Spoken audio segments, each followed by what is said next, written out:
Hoje foram abertas catacumbas, né? Hoje os caras abriram lá os portões do inferno e a gente viu aí na rede social, aí na imprensa, um monte de coisa, os depoimentos do Leco, os depoimentos do Aidar falando de seriedade, falando de trabalho, falando de competência, falando que eles deixaram tudo em ordem e que o próximo que fez besteira. Impressionante a capacidade de falácia, né? A capacidade como é que eu digo, cara? De apresentar uma coisa cuja realidade foi completamente diferente. Você sabe por que eles fazem isso? Porque tem gente que acredita.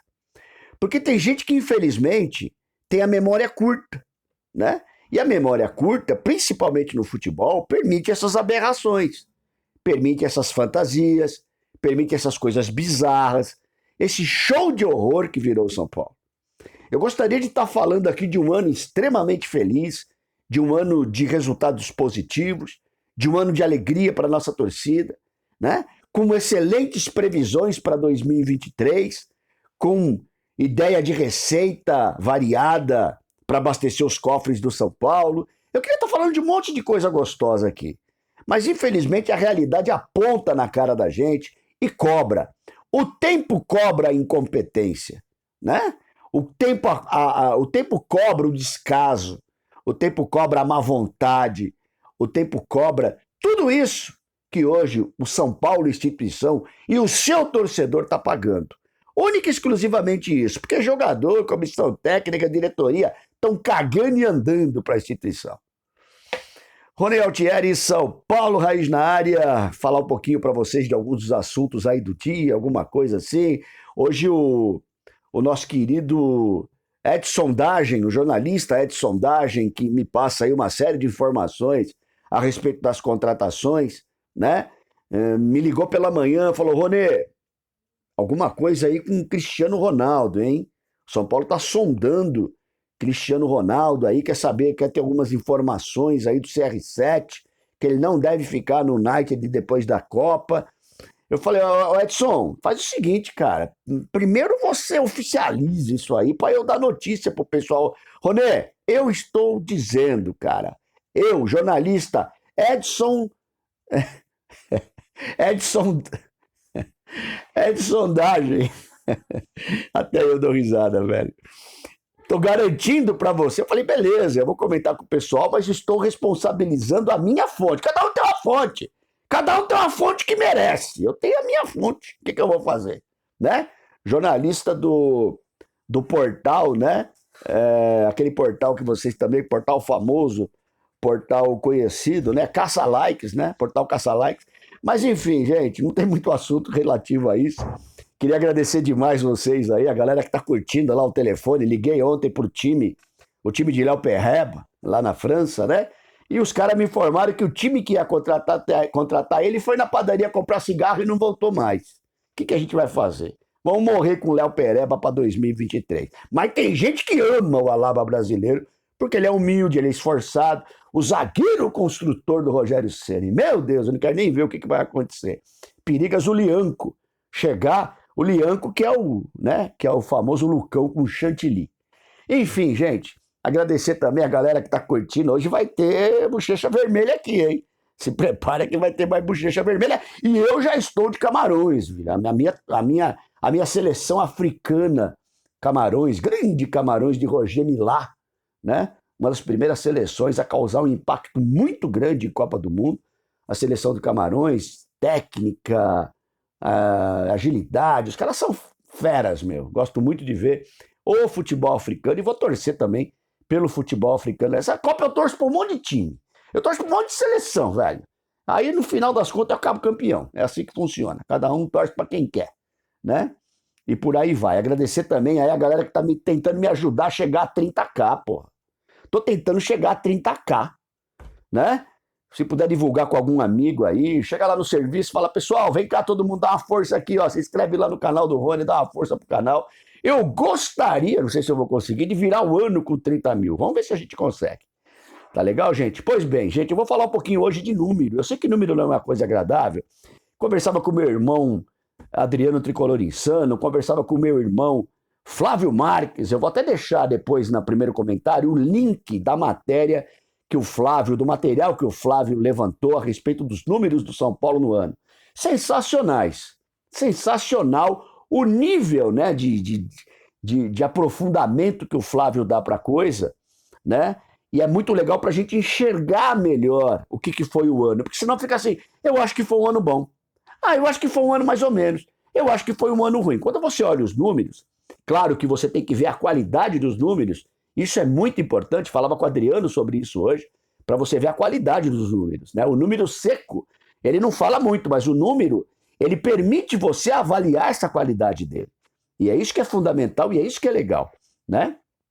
Mas, enfim, o Flávio colocou algumas coisas aqui muito interessantes. Por exemplo, o fator casa, que sempre foi um fator, e você vai ver na matéria aí, depois você clica aí no link que eu vou colocar, para você olhar o trabalho que o Flávio faz, o DNA da Notícia Tricolor.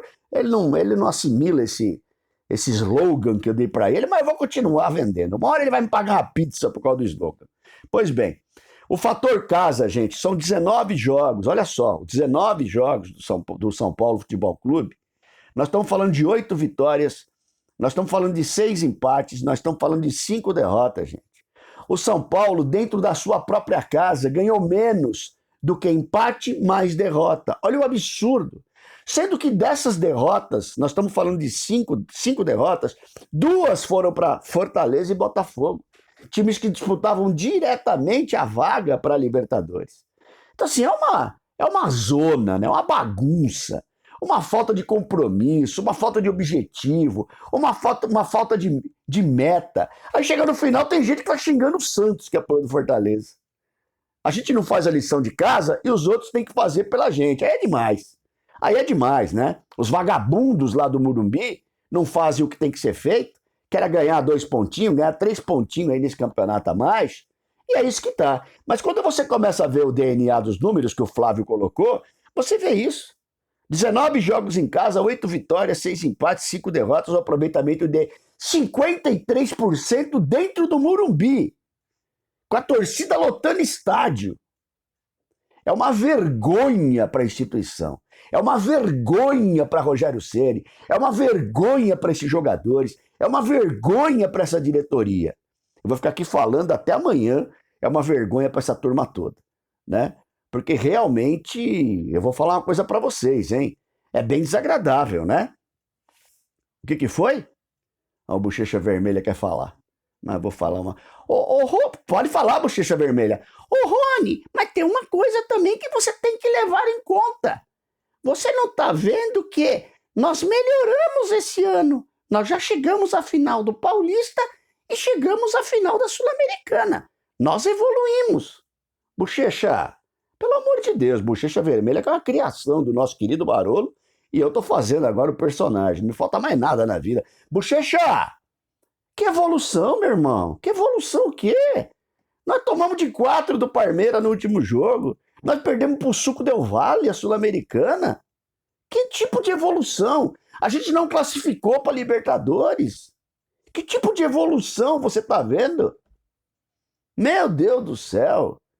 Para um São Paulo Futebol Clube, isso não é evolução, gente. Isso é cada vez mais cair no buraco. Um time que não consegue classificação para Libertadores. Viu, Bochecha? Então tem que ver os números do Flávio para você entender um pouquinho mais. Para vocês terem uma ideia, dessas vitórias todas, cara, que foram 13 o São Paulo ganhou em todo o Campeonato Brasileiro, o São Paulo teve uma vitória contra um time que estava da primeira à 8ª colocação, que foi o Atlético do Paraná, na primeira rodada.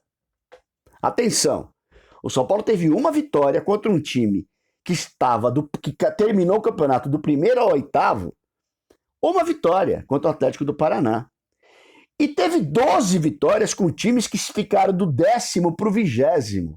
Olha o que esses números, traduz esses números para você ver a aberração. Traduz esses números e tente entender que existiu evolução. Meu Deus, que tipo de evolução é essa, gente? Que tipo de evolução é essa? Um absurdo.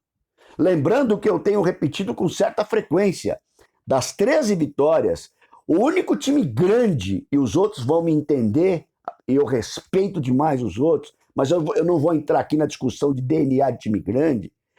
O São Paulo teve uma vitória com o Santos. O único vitória das 13 contra um time grande foi contra o Santos, que terminou na Bacia das Almas, que nem a gente. Né? Um negócio absurdo. 80% dos pontos que o São Paulo ganhou foi contra times da parte de baixo da tabela. São os números, e o Flávio tem mais um monte de número lá que vocês vão poder olhar. O Adriano fez um levantamento legal do Tricolor Insano, tá lá no Instagram também, e o São Paulo jogou 77 jogos. A falácia do Rogério da maratona. A falácia. O Caleri foi o cara que mais jogou, 67 partidas. Então vamos ver a maratona? Tá bom. 77 jogos na maratona. 1992, nós jogamos 84 jogos. 1993, nós jogamos 97 jogos. 1994, nós jogamos 92 jogos. Portanto, não se trata de maratona, se trata de qualidade baixíssima do elenco. Se trata de falta de compromisso. Se trata da mais absoluta falta de gestão. Isso, na verdade, justifica a campanha pífia desse ano e nos deixa extremamente preocupados com o que vem em 2023. Não se trata de quantidade de jogos, se trata da porcaria do preparo físico, da porcaria do departamento médico, né? E da maneira ridícula com que joga o São Paulo, os seus patetas dentro de campo e o nosso diretor técnico que inventa mais que tudo. Legal, gente? 30K, hein? Rony Altieri, São Paulo Raiz na área, um abraço e tamo junto.